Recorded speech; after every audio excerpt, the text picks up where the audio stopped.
مثلا صدر بہار اراکین کابینہ گجرانوالہ بار ممبران بار کونسل سینئر وکلاء اور میری بہنوں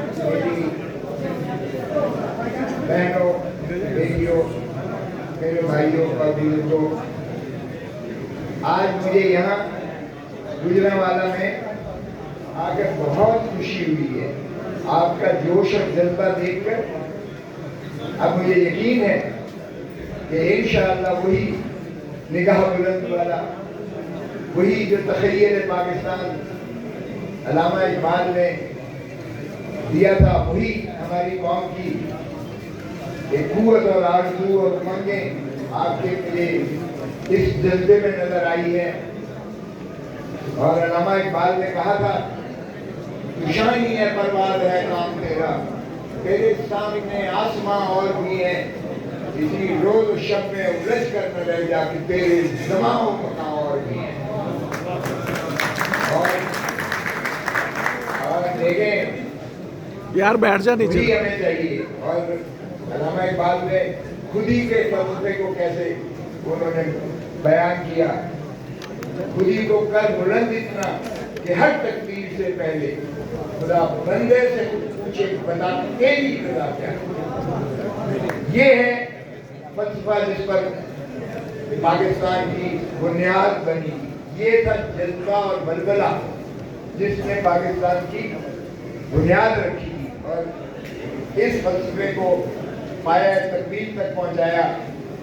پھر ایک بیرسٹر نے، علامہ اقبال بھی بیرسٹر تھے، وکیل تھے، قائد اعظم محمد علی جناح بھی وکیل تھے، اور ایگزیکٹ علامہ اقبال کے اسی تصور کے وہ شاہین بھی تھے جو انہوں نے بیان کیا تھا، اور بلند نگاہ بھی تھی۔ وہ کسی کے آگے نہ جھکنے والے تھے، نہ کسی منافقانہ سازشوں میں وہ الجھنے والے تھے، اور انہوں نے جس طرح پاکستان کا مقدمہ لڑا، یہ کسی معاف کیجیے گا کسی فوجی جنگجو مہم کی وجہ سے پاکستان نہیں بنا تھا، یہ پاکستان کا تخیل بھی ایک وکیل نے دیا تھا، پاکستان کی تکمیل بھی، دلیل بھی ایک وکیل کے ذریعے جو ہے قائد اعظم محمد علی جناح کے ذریعے بنائی۔ یہ اور بات ہے کہ اس میں پھر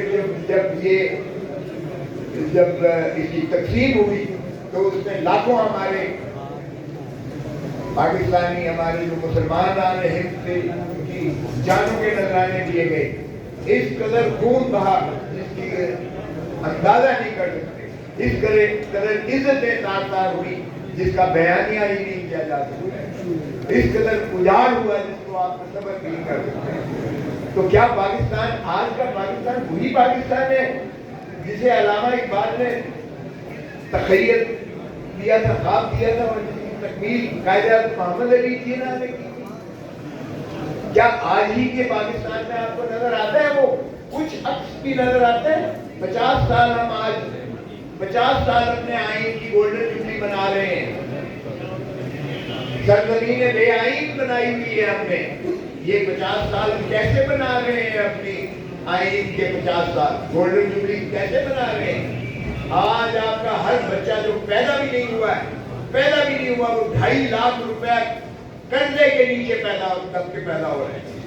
آج آپ کی 3 نسلیں جو ہے وہ ادا کریں گی جو آپ قرضہ پاکستان کا کہ آپ کے ملک پر جو ہے مسلط کر دیا گیا ہے۔ امیر سے امیر تر ہوتے چلے گئے ہمارے حکمران اور ہماری اشرافیہ، اور غریب سے غریب تر ہوتا چلا گیا ہمارا ملک۔ یہ کیسا انصاف ہے؟ یہ دھرتی ماں پھر بلک بلک کر پکار رہی ہے، سسک کر پکار رہی ہے، اسی شاہین کو یاد پکار رہی ہے، اسی پاکستانی جذبے کو پکار رہی ہے، اسی وکیل کو پکار رہی ہے، اسی کالے کوٹ کو پکار رہی ہے۔ یہ کیا حشر ہم نے کر رکھا ہے اپنا؟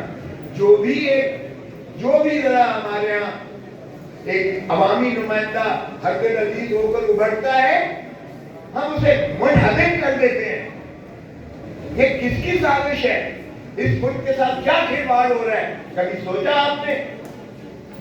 जिन्ना साहब को तो चले, उनको गवर्नर जनरल थे, वो पूरे ईस्ट वेस्ट पाकिस्तान से, और ज़ियारत में जब वो बीमारी की हालत में आए तो उनकी अस्पताल जाते हुए और कराची उनको ले जाते हुए एम्बुलेंस के टायर फट गए, और वो जिस तरह सिसक कर उन्होंने जान दी, वो भी एक तारीख का हिस्सा है। और 1952 में हमने लियाकत अली खान को गोली मार दी, और गोली मारने वाले को भी मार दिया, वो भी सबको पता है किसने मारा था। फिर अगर जो है फील्ड मार्शल मोहम्मद अयूब खान आए, फील्ड मार्शल मोहम्मद अयूब खान खुद साख्ता फील्ड मार्शल बन के, और उसने मोहतरमा फातिमा जिन्ना को इलेक्शन में हराया। उस इलेक्शन में जिसको आवाम को हक के वोट राय दही नहीं था, उस पाकिस्तान में जो 22 खानदानों के नरके में था, उस पाकिस्तान में जो बीडी मेंबर्स थे, उनको जो है एसएचओ और एसपी की ड्यूटी लगी कि आपने उनको भेड़ बकरियों की तरह लाके वोट दिलाने हैं। ईस्ट पाकिस्तान होता है। हम बड़ी कहते हैं कि हमने पता नहीं जंगें हम जीत ली हैं। आइए फिर जरा देखें कि 1971 का क्या हुआ। जो कौमें अपने माजी से सबक नहीं सीखती हैं, अपनी माजी को फरामोश कर देती हैं, उसको नजरअंदाज करती हैं, उनका वजूद खत्म हो जाता है। सोचिए जरा कि 1971 में क्यों आप जो है बंगाल ने सबसे ज्यादा पाकिस्तान के लिए बंगाल ने तहरीक किया था। यहाँ तो 1945 तक पंजाब में तो यूनियनिस्ट थे हुकूमत, जो कांग्रेस की हुकूमत थी। बंगाल से आपने जाके जिताया, बंगाली सबसे ज्यादा पाकिस्तानी थे, उन्होंने ही तहरीक किया था, उन्हीं की जिद्दोजहद थी। और हमने क्या किया?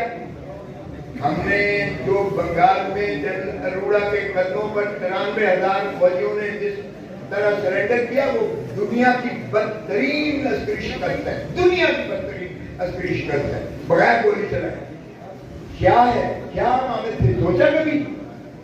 इसलिए कि बंगाली, वो पाकिस्तानी जो थे, वो आपके साथ नहीं थे,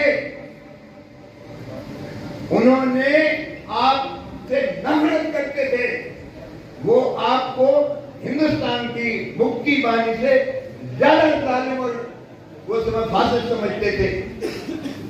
इसीलिए वो पाकिस्तान की फौज वहां एक गोली ना चला सकी और उन्हें जनरल अरोड़ा के कदमों पे सरेंडर करना पड़ा। क्या हम वही दोहराने तो नहीं जा रहे फिर कभी? क्या हम अवाम की नफरतें तो फिर पैदा नहीं कर रहे हैं? दुनिया की कोई फौज जो है बगैर अवाम की ताईद, हिमायत, मोहब्बत के कभी कोई जंग नहीं जीत सकती है।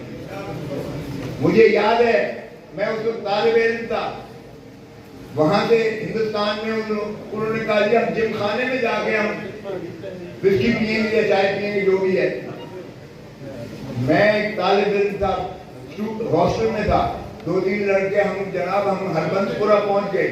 हमने कहा बंदूक दो, हम जुर्रत कैसे हुई है, इस हिंदुस्तानी को जुर्रत कैसे हुई है ये कहने की जिम खाना, हम इनकी जाके दिल्ली के जिम खाने पर कब्जा करते हैं। और उन्होंने कहा भाई साहब हम आपका ख्याल रखें या उधर भारत का ख्याल रखें। हमें पैक करके उन्होंने फिर ट्रेन पर चढ़ाकर भेज दिया वापस लाहौर में। लेकिन ये जज्बा होता है, ये जज्बा होना चाहिए। और मुझे याद है कि जब डॉग फाइट होती ऊपर होती थी, लोग छतों पर चढ़ के तो नारे मार रहे होते थे, अल्लाह अकबर के नारे मार रहे होते थे। ये थी बालिहाना मोहब्बत, ये होता है जज्बा जो होना चाहिए हमेशा। मुहब्बे वतन जज्बा होना चाहिए, और वो तब होता है जब आपको ओनरशिप हो अपने कौम का। तो ये हमें लम्हा फिक्रिया सोचना चाहिए। फिर हम जिसको अगर भुट्टो को देखें, भुट्टो ने जब एटम बॉम्ब बनाया तो हेनरी किसिंगर ने कहा कि भुट्टो बाहर आ जाओ, नहीं तो तुम्हें इबरत का निशान बनाएंगे, इबरत का निशान बनाएंगे।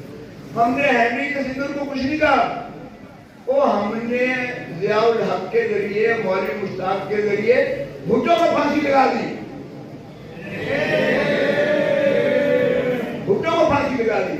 अब क्या हम वही तो नहीं करने जा रहे कि जिसने कहा एब्सोल्युटली नॉट, जिसने कहा ये डोनाल्ड लू एक थर्ड क्लास ब्यूरोक्रेट जो है, ये कैसे जुर्रत कर सकता है? उसने डोनाल्ड लू ने हमारे एम्बेसडर नजीब को अमेरिका में कहा कि अगर तुम इमरान खान को निकाल दोगे तो तुम्हें अमेरिका माफ कर देगा।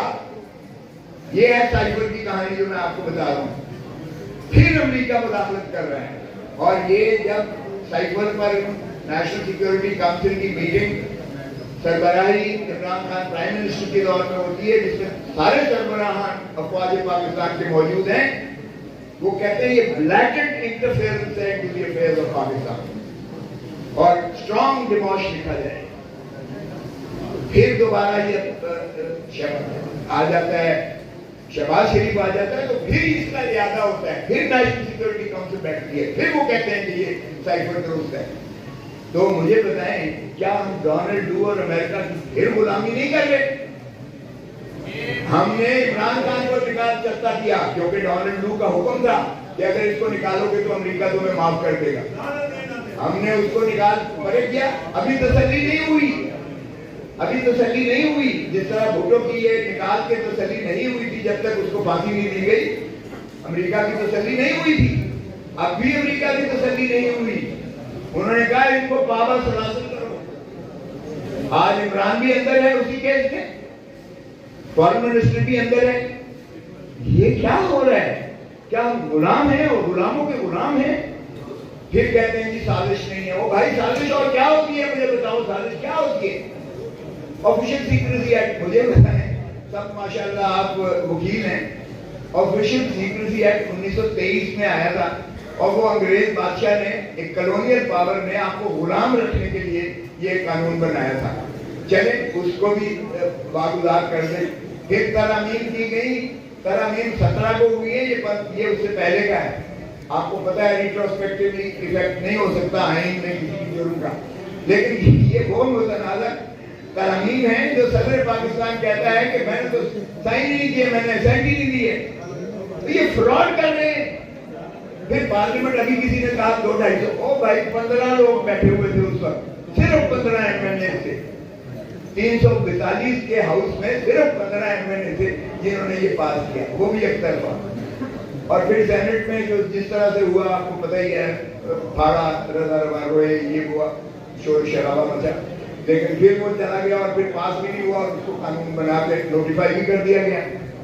मगर चले उसको भी देख लें कि एक फैक्ट्री लगी हुई थी आखिरी दिनों में, कानून साजी की फैक्ट्री थी।